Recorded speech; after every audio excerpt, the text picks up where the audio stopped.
What's up, y'all? Welcome back to the Supper on Purpose podcast. This is a huge blessing. I just think about technology and what we have nowadays that we can do this kind of stuff. That I can record this and put it out there, even if nobody sees it. I mean, this is just so cool to me. So I'm just grateful to be able to do it. I'm I obviously love having guests on here. I love chatting with people, picking their brains. But these solo podcasts, it's almost like it's mainly just for me. It's like a journal entry. It's like a digital journal entry. So it's pretty cool that I'm going to be able to have this to look back on, when I'm going through tough times, because they always come, like, no matter what. You're always kind of ebbing and flowing through the good times and the tough times. So, but what I kind of want to touch on a few points of things that I've been going through up to this point in the summer. So we're pretty much like we're close to halfway through the summer. I obviously did some preseason knocking, you know, uh, when it comes to, I just got out here a few weeks early, did some blitzes just to really get ahead on my revenue goal. And obviously, like, this year I have a bigger goal, right? I don't like to be too vocal about like the numbers of my goals, that kind of stuff, but just because I don't love the pressure of the overarching goal. I just love focusing on my daily inputs and giving my absolute 100%, right? Because this whole door to door thing, it's the summer sales, it's a marathon, right? In the grand scheme of things, but like every day is like a sprint, and that's what I think most people don't realize is they look at it as a marathon, and so they have a marathon mindset on the day to day, and they're just like, well, it's a low day today, so I'm just gonna take it easy, and then tomorrow I'll come back, I'll be more motivated. But the reality is you have to really squeeze all the juice out of each day that you have, because you don't know when you're actually going to have a low day, right? Like the other day, I was at zero sales at 5 p.m.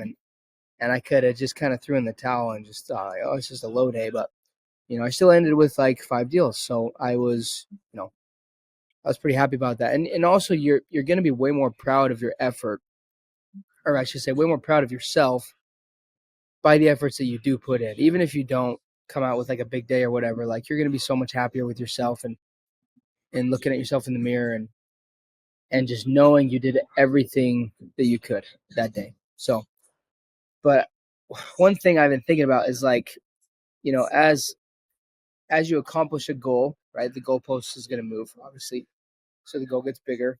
I mean, maybe not everybody thinks this way, but that's definitely how I think, right? It's like the goalpost is always going to move. I'm never going to be fully satisfied. Yeah, I'm going to enjoy it for like a day or whatever, but having big goals, it's really hard. It's and I guess maybe growing up, I don't know what it is, but I kind of assumed, like, things get easier, and they do to an extent. Things do get easier. Your skills improve, all that stuff. But the bigger your goals, as the goalpost moves for your goals, like, it's always going to be hard. It's not like, okay, let's make a bigger goal and it's just going to be easier this time to accomplish this new goal. It's not. Um, it really has so much to do with your capacity, right? But that's just one thing I kind of want to talk about. I was listening to this podcast. It was with Doug Cartwright. He's kind of one of the OGs from Vivint, and amazing, successful door-to-door guy.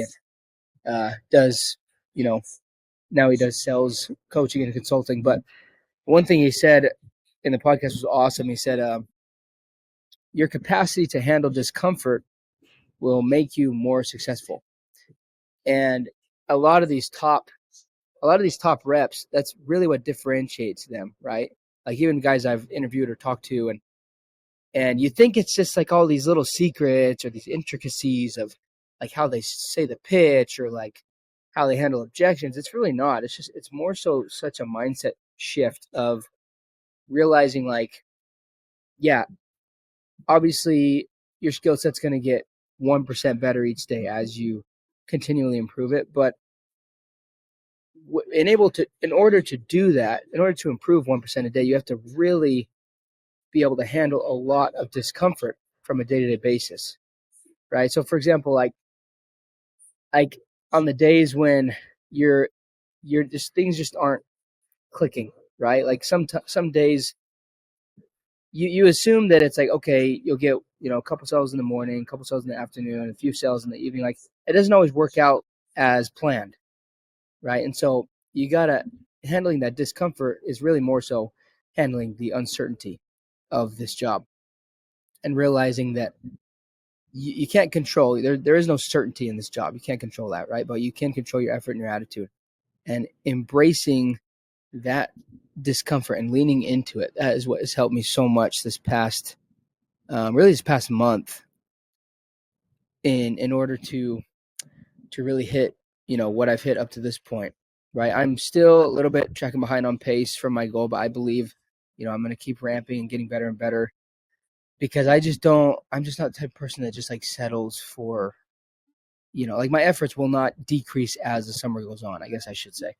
I'm not going to get more lax. If anything, it just fuels me even more to go out there and perform each day as the numbers ramp up.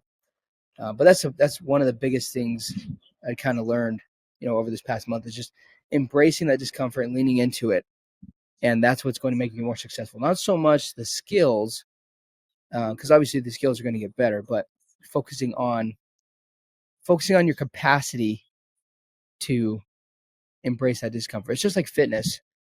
That's what I like to compare it to. It's like, when I was playing college football, I was really fit and everything, but like once I finished off and got into the whole CrossFit thing and now marathon training, like it's really shown me what it means to like really just incrementally get a little bit better each day in your capacity to endure, your capacity to lift more weights, or you know learn these different skills. It's just like it's so applicable to everything else in life. The other thing is, with being, I guess, in being in any industry, but especially door to door, it's so easy to compare your numbers.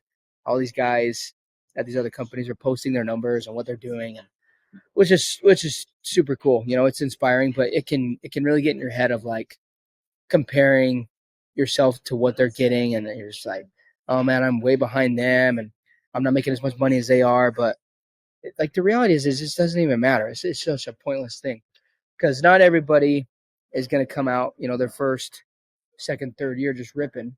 You just gotta, like, for the most part, most people, again, it's a marathon when it comes to learning these skills, or having greater capacity to handle discomfort. Like, it's a marathon with that, and comparing your outcomes to other people's outcomes, it's honestly just pointless.